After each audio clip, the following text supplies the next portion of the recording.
Hello students, आज मैं आपको बताने जा रहा हूँ linear equation in two variables. Class 9th में linear equation in two variable. अभी तक आपने linear equation in one variable पढ़ा और क्लास 9th में भी पीछे कुछ चैप्टर में मैं बता चुका हूँ linear equation in two variables. ठीक है, तो मैं सबसे पहले बात करता हूँ जो अभी तक आपने पढ़ा है। जैसे आपके सामने लिखा है ax + b = 0। ये क्या है? Linear equation in one variable. क्यों? तो बेटा ये हमारे पास क्या है? वेरिएबल। ये क्या है? वेरिएबल। a और b हमारे पास क्या है? कांस्टेंट। ठीक है बेटा, कांस्टेंट। ये भी हमारे पास कांस्टेंट है। अब देखिए a और b हमारे पास कांस्टेंट है। जैसे आपके पास लिखा 3x + 3 या 13 = 0। तो आप देख रहे होंगे कि यहाँ पर जो 3 है वो हमारे पास और ये 13 कांस्टेंट है। वेरिएबल क्या है हमारे पास? x। वेरिएबल है ये x, तो इसका मतलब ये हमारे पास क्या हुआ? वन वेरिएबल, क्योंकि यहाँ पर ओनली x आया हुआ है, तो इसलिए ये हमारे पास वन वेरिएबल है। यदि मान लीजिएगा आपके पास लिखा हुआ है कि 2x - 2 = 0, तो यहाँ पर ओनली वेरिएबल कितना है बेटा? x।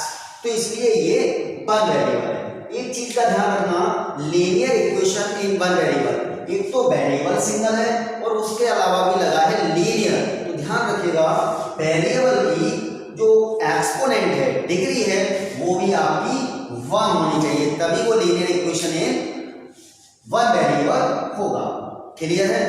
अब मैं जैसे बता दूं आपको कि यहां जो कंडीशन है कि इस तरीके से दिया हुआ है कि टू वेरिएबल क्या होगा? टू वेरिएबल की कंडीशन में ये होता है बेटा कि मान लीजिएगा, मैं इस तरीके से समझाऊं कि एक भारत और श्रीलंका के बीच कोई मैच चल रहा है, तो एक मित्र अपने दूसरे मित्र से पूछता है कि इंडिया ने कितने रन बनाए। तो उसका मित्र बताता है कि 125, जो हमारी फर्स्ट इनिंग है, तो उसने 125 रन्स बनाए विदाउट एनी लॉस, बिना किसी लॉस के। अब प्रॉब्लम ये आ रही है कि जब वो रन टीम हमारी खेल रही है मैच, तो उस समय दो बैट्समैन होंगे। एक तो होगा फर्स्ट बैट्समैन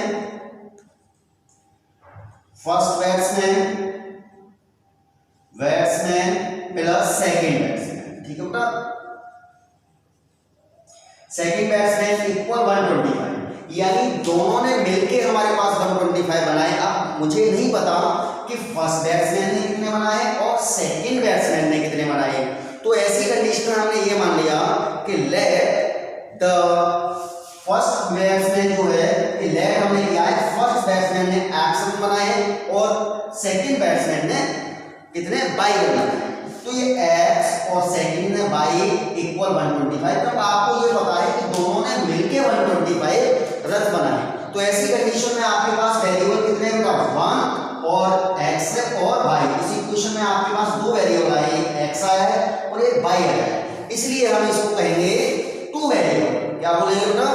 टू वेरिएबल्स। अब यहाँ पर x और y वेरिएबल है, तो ये हमारा पास जो इक्वेशन है वो टू वेरिएबल है। क्योंकि बेटा ये वेरिएबल है, ये y वेरिएबल है और 125 आपके पास कांस्टेंट है। ठीक है बेटा, तो इसलिए ये इक्वेशन हो गया linear equation in two variables.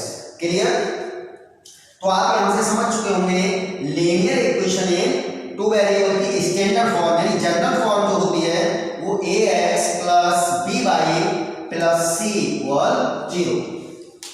Clear है बेटा? General form of linear equation in two variables ax + by + c = 0।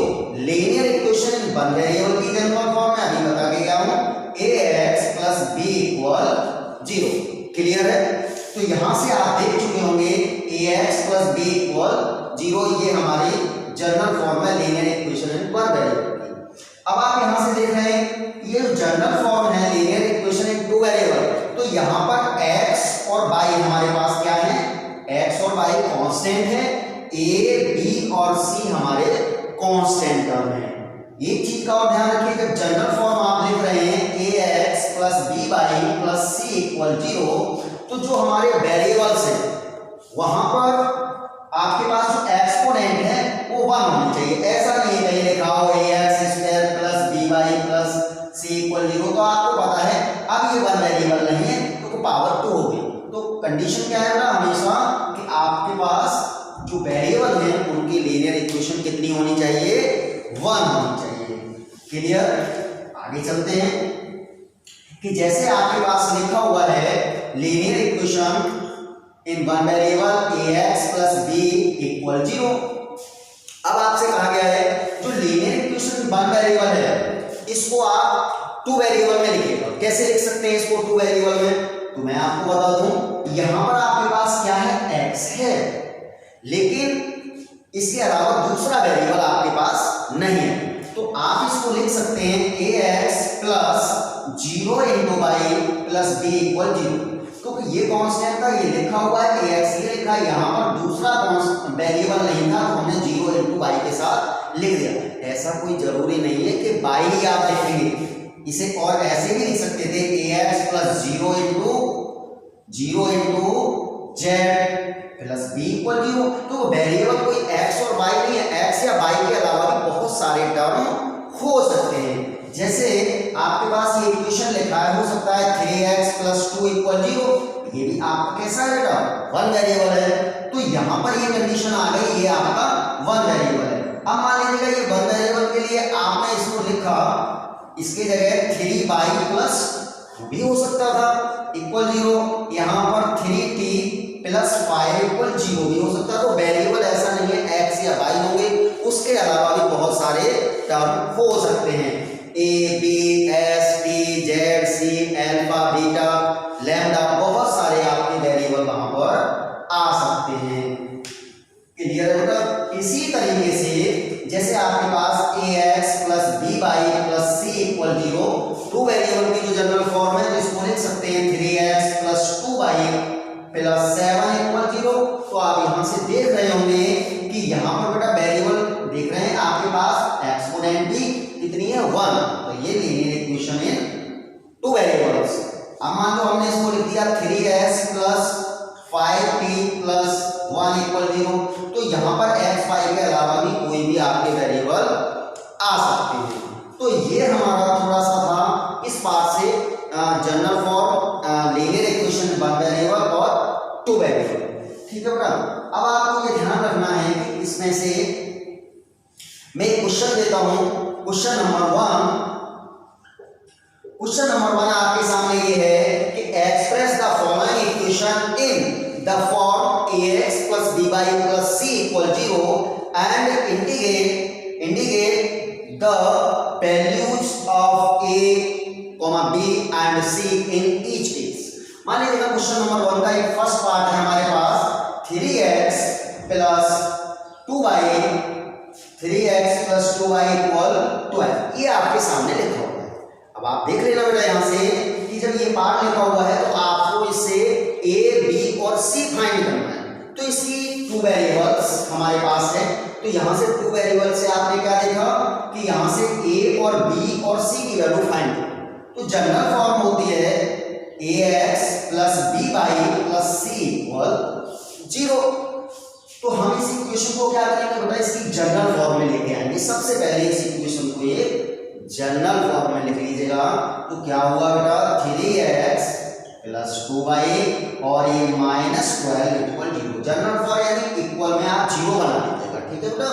आप देख सकते हो, इससे कंपेयर करें, ध्यान रखिएगा, बिल्कुल इजी तरीके से बता दूं, जो x का कोएफिशिएंट होगा वो a होगा, y के कोएफिशिएंट होगा वो b होगा और रिमेनिंग पार्ट c होगा। कहने का मतलब है इसकी जनरल फॉर्म से इसे कंपेयर करा लेना है।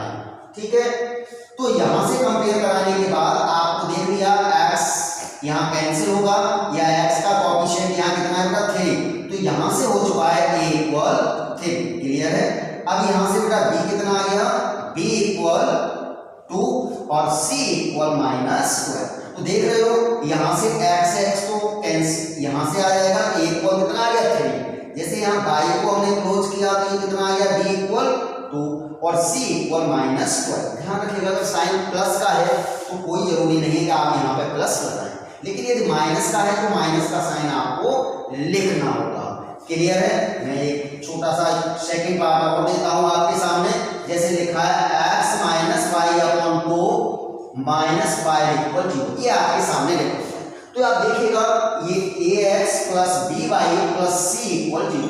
मुझे ऐसा लगता है कि आपने देखा इस इक्वेशन में इक्वल 0 पहले से है, तो इसका मतलब ये जनरल फॉर्म में लिखा हुआ है। तो यहाँ से देखो बेटा, यहाँ से क्लियर हो गया, यहाँ x का कोई कोएफिशिएंट नहीं है तो कितना मानेंगे 1।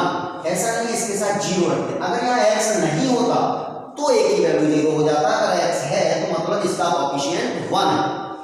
तो यहाँ x इक्वल बेटा a इक्वल कितना आ गया 1, b इक्वल देखो 22 से 22 जाएगा तो ये कितना बचेगा -1/2 और c इक्वल कितना आ गया -5। क्लियर हुआ? चलिए एक बार मैं और बता देता हूं इसमें, यदि कोई डाउट है तो। ये है हमारे पास थर्ड पार्ट हमने लिया y - 5 इक्वल 0। तो आपने क्या देखा यहाँ पर बेटा, इसकी जनरल फॉर्म आपने देखी ax + by + c equal 0। Clear है? आपने इक्वल 0 बना लिया। अब देख रहे हैं a की वैल्यू, तो आप देख रहे हैं बेटा यहाँ पर जो इक्वेशन है उसमें x आपके पास नहीं है। यदि x नहीं है तो ये क्या हो गया a इक्वल 0, y इक्वल यहाँ पर कितना है बेटा ओनली 1 है, तो y इक्वल 1 है, तो y के कोएफिशिएंट के साथ कितना है तो b इक्वल हमारे पास 1 आ गया और c हमारे पास नहीं है, c इक्वल ये सॉरी है हमारे पास -5, c इक्वल आ गया -5। तो हमारे पास x नहीं था यहाँ पर, तो a की वैल्यू 0। ऐसे ही अगर मान लीजिएगा यहाँ पर हमारे पास फोर्थ पार्ट हमने लिख दिया x इक्वल 2। अब आपने देखा इसे जनरल फॉर्म में लिखे तो ax - +by + c इक्वल 0। तो यहाँ से बेटा क्या मिला x - 2 इक्वल 0। अब आप यहाँ देख रहे हैं यहाँ x है तो a इक्वल कितना हो गया 1, क्योंकि इसका कोएफिशिएंट 1। अब y तो मेरे पास नहीं है इस इक्वेशन के अंदर, तो मतलब b इक्वल 0 और c इक्वल -2। अब मेरे ख्याल से a b c की वैल्यू फाइंड करना आपकी समझ में आ चुका होगा। ठीक है, इस तरीके से ये 4 पार्ट थे। क्वेश्चन नंबर 2, मैं क्वेश्चन नंबर 2 की बात करूं तो क्वेश्चन नंबर 2 हमारे पास है। क्वेश्चन नंबर 2 ये है कि write each of the following as an equation in 2 variables, यानी जो इक्वेशन दिए हैं वो 2 वेरिएबल्स में आपको लिखने। ठीक है, जैसे हमने ये लिखा यहाँ फर्स्ट पार्ट 2x - 3 इक्वल 0। अब इसको 2 वेरिएबल्स में कैसे लिखे बेटा, ये तो था मेरे पास ax + by + c इक्वल 0, इसी फॉर्म में आपको लिखना होगा। तो हमारे पास x है लेकिन y नहीं है, तो ऐसा कोई जरूरी नहीं है, इससे पहले मैंने बता दिया था कि y आना है। दूसरा वेरिएबल आपका जो भी लेना चाहे आप ले सकते हैं, y ले सकते हैं, z ले सकते हैं, t ले सकते हैं, अल्फा ले सकते हैं, वो आपकी मर्जी। तो इसमें जो टर्म नहीं होगा, एक हमारे पास 2x है -3 है, तो इसके साथ एक कोई वेरिएबल ले लें, मान लें 0 × y -3 इक्वल 0। क्लियर है बेटा? हमने ये वेरिएबल लिखा, और अगर चाहते तो आप 2x + 0 × t -3 इक्वल 0, फिर भी तो ये 2 वेरिएबल रहेगा। तो आप कोई भी एक टर्म ले सकते हैं, दूसरा जो आपके पास नहीं है। जैसे लिखा हुआ है इक्वेशन यहाँ पर बेटा, अब देखो ये 2 वेरिएबल लिखा जा चुका है, चाहे इसे लिखते हैं या फिर इसे लिखते हैं, वो आपकी मर्जी। साइन आपका प्लस का भी लेना चाहते हो प्लस का ले सकते हैं, माइनस लेना चाहें तो माइनस भी ले सकते हैं। जैसे आपके पास मैं यहाँ समझा दूँ, जैसे लिखा है x - 2 इक्वल 0, इसको 2 वेरिएबल बनाना है। अब 2 वेरिएबल जब बेटा बनाओगे तो कैसे बनेगा देख लीजिएगा जरा, x + 0 × y - 2 इक्वल 0, बिल्कुल राइट है। आप इसे ऐसे भी लिख सकते हैं, x - 0 × y - 2 इक्वल 0, ये भी राइट है। आप इसे x - 0 × t -2 इक्वल 0 भी लिख सकते हैं। आप इसे x - 2 इक्वल 0 × y में लिख सकते हैं। कहने का मतलब ये हुआ, यहाँ से समझ चुके होंगे फॉर एग्जाम्पल के रूप में, कि इसका जो भी आंसर आप लिख दोगे वो राइट होगा। इन क्वेश्चनों का कोई भी आंसर शीट से मैच नहीं करेगा, क्योंकि जो भी बच्चा लिखेगा अपने मन से लिख सकता है।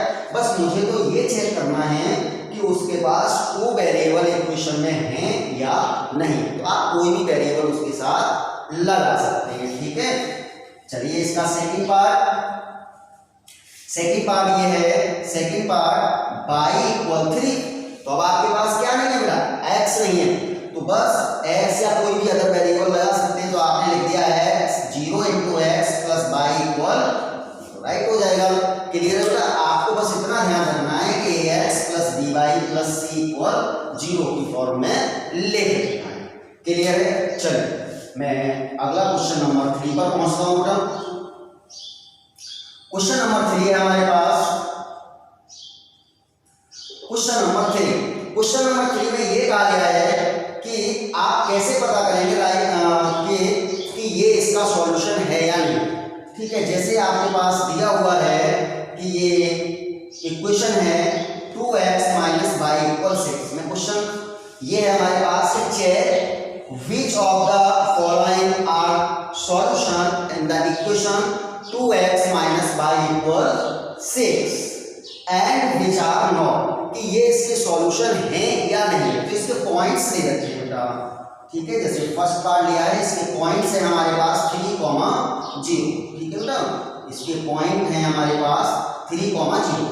आपको ये हम कोऑर्डिनेट ज्योमेट्री में बता चुके हैं कि जब हम कोऑर्डिनेट ज्योमेट्री में 3, 5 या कुछ भी लिखते हैं तो फर्स्ट वैल्यू एक्सिस से x कहते हैं और सेकंड वैल्यू ऑर्डिनेट जिसे y कहते हैं, ठीक है। यहाँ पर ये सेंस लगाना है, फर्स्ट वैल्यू जो होगी वो x की होगी और सेकंड वैल्यू जो होगी वो y की होगी। तो देखिए बेटा यहाँ पर 2x और x यहाँ पर लिख दीजिएगा, पुट x = 3 और y = 0।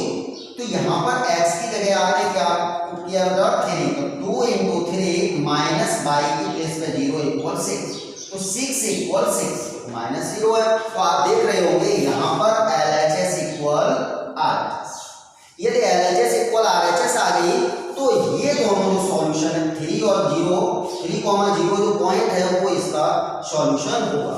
So 3, 0 solution of the equation या ऑफ द इक्वेशन, ये लिख दीजिएगा, ठीक है बेटा। तो 3, 0 इसके सॉल्यूशन होंगे। एक पार्ट और लिख देते हैं, इक्वेशन आपका यही रहा बेटा। Second part 2x - y = 6। हमने इसके कोऑर्डिनेट बदल दिए, मान लीजिएगा लिख दिया पॉइंट जो हमारे पास अब है √3, 0 लिखा कि ये इसके सॉल्यूशन है या नहीं है। तो आप वही कंडीशन अप्लाई करेंगे कि पुट x = √3 और y = 0 रख दीजिएगा बेटा। तो 2 और x प्लेस पे √3 - 0 = 6, तो ये 2√3 = 6। अब आप देख सकते हैं कि यहाँ LHS is not equal RHS, so √3, 0 are not solution of the given equation, ठीक है बेटा। तो ये इसके सॉल्यूशन नहीं होंगे क्योंकि ये इसके LHS = RHS नहीं, ठीक है बेटा। ये नो आ जाएगा और ये यस आ जाएगा। चलिए मैं एक बात और बता देता हूँ इसमें का आपको, इसका पार्ट थर्ड ले लीजिएगा। थर्ड पार्ट आपके पास 2x - y = बेटा ये कुछ भी हो सकता है, इक्वेशन बदलते रहेंगे। मान लीजिएगा आपके पास लिखा है पॉइंट हमारे पास है 0, 6, ठीक है। अब आपके पास फर्स्ट वैल्यू यानी x की 0 हो चुकी है, तो पुट x = 0 और y = 6, ठीक है।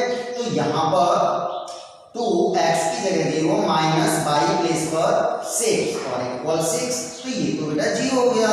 -6 = 6, तो -6 = 6, LHS is not equal RHS। इसका मतलब ये भी इसके सॉल्यूशन नहीं होंगे क्योंकि इसका दोनों जो LHS और RHS हैं वो आपस में इक्वल नहीं है। अब आप देख सकते हैं यहाँ पर 0,6 यानी ये इसके सॉल्यूशन है, इसको हम रूट भी बोलते हैं। क्यों आप समझेंगे रूट क्या होता है, तो रूट का मतलब होता है जैसे यहाँ पर ये x - को = 0 तो x = 2, ये इसका सॉल्यूशन है कि जैसे कि आप x के प्लेस पे यहाँ पर बेटा देखिए, जैसे मैं यहाँ समझा दूँ x माइनस 2 इक्वल 0, तो x इक्वल 2। अब x की वैल्यू 2 रख दोगे, 2 माइनस 2 इक्वल 0, कहने का मतलब ये LHS इक्वल RHS आ जाएगी। तो रूट क्या होता है, root means root equal solution of the equation, root equal solution of a equation. समझ में आ गया होगा। रूट या सॉल्यूशन वही चीज है जो उसका सॉल्यूशन आता है। ठीक है, मैं आगे क्वेश्चन नंबर 4 पर पहुंचता हूं। क्वेश्चन नंबर 4 है हमारे पास कि write two solution of the equation. जैसे आपके पास question number 4, write two solution of the equation, 2 solution, 3 solution, 4 solution, जितने भी फाइंड करवाएगा आप फाइंड करते रहेंगे। मैं एक तरीका बता देता हूं। जैसे आपके पास लिखा हुआ है x प्लस वाई इक्वल 3, ये लिखा हुआ है, ठीक है बेटा, इसका फर्स्ट पार्ट है।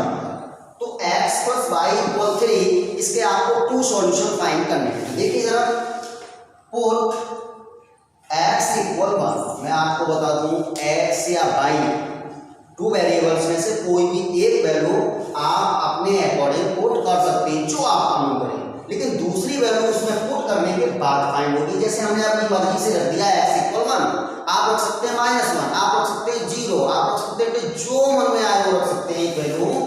तो आपने पुट किया x इक्वल 1, तो x के इसमें 1 रखेंगे, तो इक्वेशन यही रहेगा।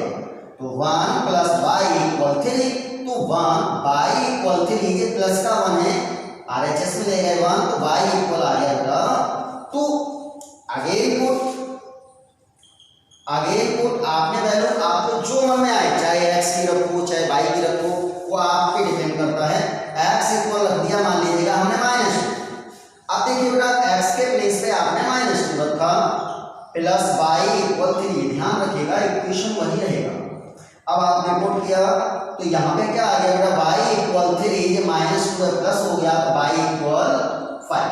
ये क्लियर हो गया। आपको कितने सॉल्यूशन निकालने थे, 2, तो 2 सॉल्यूशन आ गए। तो आप नीचे इसे टेबल में रख दीजिएगा, वैसे कोई जरूरी नहीं है, ऐसा कंपलसरी नहीं है नीचे टेबल में रखते हैं, लेकिन इससे एग्जाम को क्वेश्चन देखते ही उसको ऐसा लगेगा कि रियल में बच्चे ने बहुत अच्छा किया है, तो आप उसको पूरा क्वेश्चन चेक नहीं करना है, वो यहाँ से तुरंत वैल्यू चेक कर लेगा। कैसे, x इक्वल 1, तो y कितना आ गया 2, x की वैल्यू इसने रखी -2, तो y इक्वल आ गया 5। अब एग्जाम्पल केवल इसी से तुरंत इसको सेटिस्फाई कर लेगा इक्वेशन को, कि इसको सेटिस्फाई कर रहा है या नहीं कर रहा है। कैसे, x की वैल्यू 1 और y इक्वल 3 इक्वल 3, सेटिस्फाई कर गया, सेटिस्फाई कर रहा है ना। ऐसे ही x की वैल्यू 5 और इसकी -2, 5 में से 2 गया और 3 इक्वल 3, सेटिस्फाई कर गया, तो आपका ये आंसर हो जाएगा। ऐसे ही अगर ये कहता है कि मुझे 3 सॉल्यूशन निकालना है, तो हम एक सॉल्यूशन और निकालते, उसके बाद टेबल बनाते। अगर 4 सॉल्यूशन फाइंड करने हैं, तो एक टेबल और एक वैल्यू और निकालेंगे 4, उसके बाद वैल्यू को फाइंड करेंगे। चलिए हम इसका एक पार्ट आपको और बता दें। सेकंड पार्ट इसका, जैसे आपके सामने लिखा है, इसका सेकंड पार्ट ये है बेटा, x इक्वल 3y, ये लिखिएगा x इक्वल 3y। तो अब आप देखना बेटा, यहाँ से x इक्वल 3y में आपको कितने सॉल्यूशन निकालने हैं, 2 निकालने हैं। चलिए पुट y इक्वल आपने कितना रख दिया, 1, या रख दिया, जो आपका मन करे, आपका मन कर रहा है 10 रखना है, 10 रख दीजिएगा। तो x equal 3 into y place पर 10, तो x इक्वल आ गया 30, ठीक है बेटा। अगेन पुट x इक्वल, ये y इक्वल आपने रख दिया 5, तो x इक्वल 3 इंटू y पर 5, तो x इक्वल आ गया 15। और आपको आगे निकालना है, तो अगेन पुट ऐसे ही रखते चले जाएगा। अगेन पुट y इक्वल 7, तो यहाँ या -7, जो मन में आता है रख दीजिएगा। x equal 3 into y place पर -7, x इक्वल -7। अब आप -21, आपने कितनी वैल्यू निकाली, 3। चलिए जरा, यहाँ से बेटा जो 3 वैल्यू है आपने यहाँ टेबल में रख दी। यहाँ से बहुत इजी हो जाता है एग्जामिनर को अपने क्वेश्चन को चेक करना। तो x यहाँ पर बेटा y की वैल्यू आपने 10, तो x कितना आ गया 30। यहां से y इक्वल 5 तक था तो x इक्वल 50, ठीक है बेटा। और यहां से y की वैल्यू -7 तो x आ गई -21। तो इस तरीके से आप बहुत सारी वैल्यू फाइंड कर सकते हैं। चलिए अगले क्वेश्चन पर पहुंचते हैं बेटा। 5 क्वेश्चन नंबर 5 है। क्वेश्चन नंबर 5 ये कह रहा है if x equal -1, x equal -1 और y equal 2 is a solution of the equation, is a solution of the equation कि x equal -1 y equal 2 is a solution of the equation 3x plus 4y equal k, ठीक है बेटा। ये है तो find the value of k, तो find k। आप k की वैल्यू फाइंड करेंगे तो हम क्या करेंगे, x और y की वैल्यू पुट कर देंगे। तो 3x प्लेस पर -1 प्लस 4 इंटू y प्लेस पर कितना आ गया 2 equal k, -3 plus 8 equal k। तो k इक्वल 8 माइनस 3 कितना आ गया बेटा 5। k की वैल्यू फाइंड हो गई 5। ऐसे बहुत सारे क्वेश्चन k की वैल्यू की k के प्लेस पे a आ सकता है, अल्फा आ सकता है, बीटा आ सकता है, कोई भी ऐसा टर्म आ सकता है। मान लीजिएगा यहाँ ये वैल्यू ना रखी जाती और इक्वेशन ऐसे ही लिख देते कि 3x plus 4y equal k और आपको पॉइंट दे देते, ठीक है। पॉइंट कितना -1, 2। तो आप क्या करते फिर भी वही करते, x इक्वल -1 और y इक्वल 2, x प्लेस में -1 और y इक्वल 2। तो इस तरीके से वो पॉइंट में भी वैल्यू दे सकता था, ठीक है। नेक्स्ट क्वेश्चन और देखिए जरा। क्वेश्चन नंबर 6 है हमारे पास।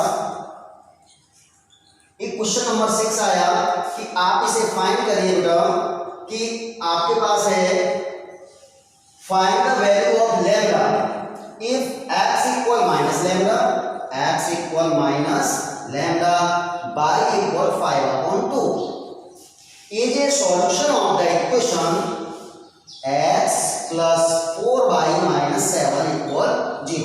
यानी आपको लैम्डा की वैल्यू फाइंड करनी है जहां पर x इक्वल माइनस लैम्डा है और y इक्वल 5/2 है, ठीक है बेटा। यानी लैम्डा इक्वल आपको फाइंड करना है। अब आप देख सकते हैं यहाँ पर जो आपके पास ये इक्वेशन है, जो आपके गिवन पॉइंट है x और y के, वो आप यहाँ पर पुट कर देंगे, ठीक है बेटा। तो x प्लेस पर minus lambda plus 4 into y place पर 5/-7 इक्वल 0। तो यहाँ 2 से ये 2 या 4 कैंसिल होगा, माइनस लैम्डा प्लस ये बेटा कितना हो गया 10 -7 इक्वल 0। तो 5 2 10 माइनस लैम्डा प्लस 3 इक्वल 0। तो आप देख सकते हैं यहाँ पर माइनस लैम्डा इक्वल -3। तो इसको हम RHS में लिखेंगे, ठीक है बेटा। माइनस से माइनस कैंसिल होगा, लैम्डा इक्वल 3। तो ये हमारे पास क्या हो गई, लैम्डा की वैल्यू हो गई। तो इस तरीके से आपको बहुत सारे आगे क्वेश्चन मिलते रहेंगे। तो ये हमारा एक इंट्रोडक्शन के रूप में फर्स्ट पार्ट था।